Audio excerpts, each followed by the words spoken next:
Welcome! In today's session, we are going to be learning about using iPads and iPad apps in the classroom. Let's get started.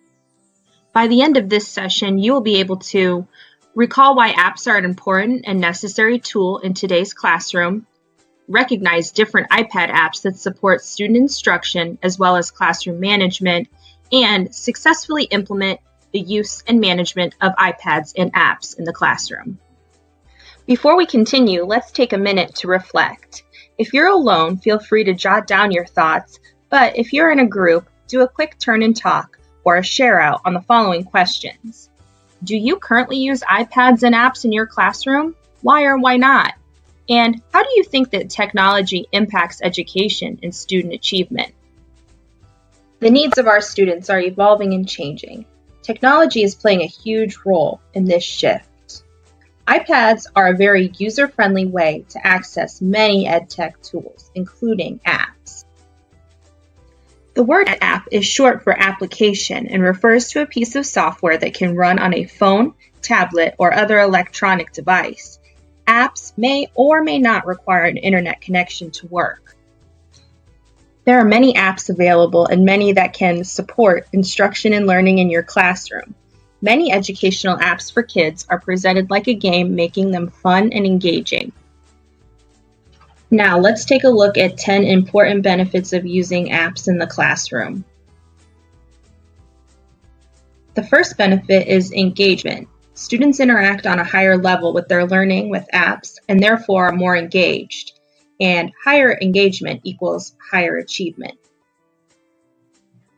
2. Entertainment. Students are entertained by using apps in the classroom. 3. Availability. Apps are available 24 hours a day, 7 days a week, and can be accessed from almost anywhere. Number 4. Using apps is a positive use of leisure time. Students who enjoy using apps are likely to want to use them during their leisure time. This enables them to get more practice on the skills that they need. 5. Using apps is environmentally friendly. Using apps is sustainable and better for the environment than the constant use of paper for making centers and worksheets. 6. Portability. Cell phones and tablets can go just about anywhere, so there is no limit to your learning. Number 7. Apps are not just for kids. Many apps also provide helpful tools for teachers and parents alike. Organizational and classroom management apps can be very helpful and time-saving for teachers. 8. Instant updates. Once you own an app, you can expect it to be updated without waiting, so you will always have the most up-to-date version.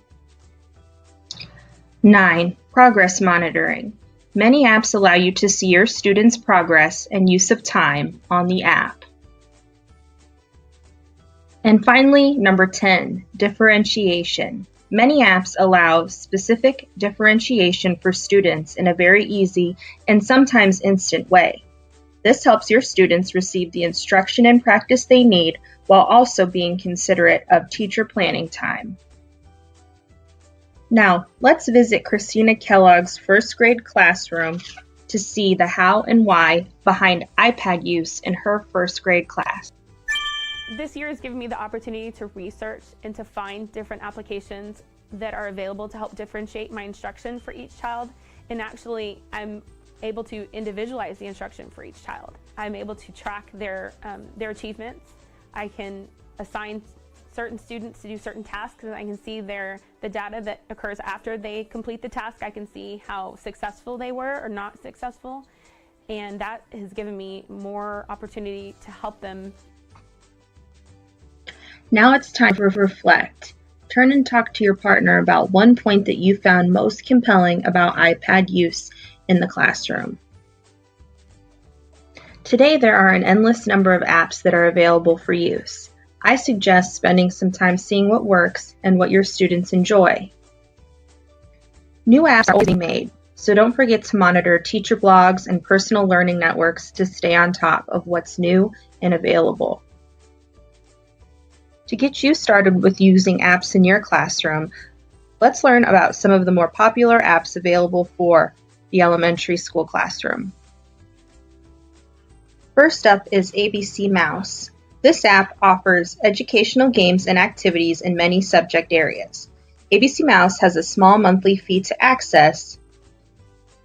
Next up is Brain Pop Jr. This app offers lots of different videos and quizzes on every subject that you can think of. Khan Academy offers math lessons galore, complete with video, perfect for reteaching and differentiation in your classroom. The Math Drills app helps your students practice their math facts in a fun way. The Letter School app allows your students to practice writing and forming letters on their iPads. The last app we'll talk about for our students is Reading Raven. Reading Raven offers reading instruction and phonics activities. Now it's time to reflect. Turn to your shoulder partner. Which apps have you used in the past? And after exploring some of the resources we've just learned about, which apps do you feel would be most beneficial to your classroom? Here are two different infographics that show many apps and how they support student learning within Bloom's taxonomy. It is important to note that apps can be classified in more than one level of Bloom's taxonomy, depending on how they are used. Both of these images will be uploaded into the resources area of this presentation. So, we have learned how apps can engage students, but now it's time to explore how apps can be beneficial for teachers too. There are a number of apps that can help organize your classroom and help also with classroom management.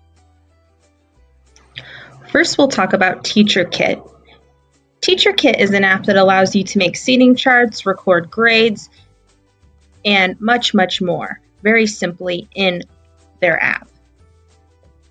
Class Dojo is an awesome app that you can record student behaviors, interact with parents, post class updates, and randomly select students, with all in one app. At the end of this presentation, there will be a video demonstration in the resources area. Socrative Teacher is an app that is an easy tool to create assessments in the classroom.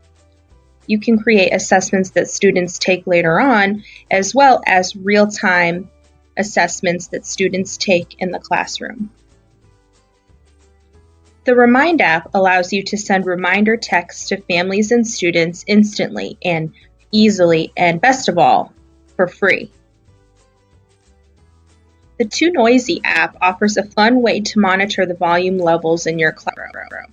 Simply open the app and place the device in the background. It will then notify your class when it is becoming too loud. Now it's time to reflect about what you've learned about apps for teachers. Turn and talk to your partner. What apps do you currently use, if any, for classroom management? And what did you learn today that you would implement in your classroom? Now let's learn some tips to manage iPad and app use in the classroom. As you embark on your adventure with iPads, it's important that you and your students know and understand the expectation around iPad and technology use. Here are a few tips that will help to keep you sane.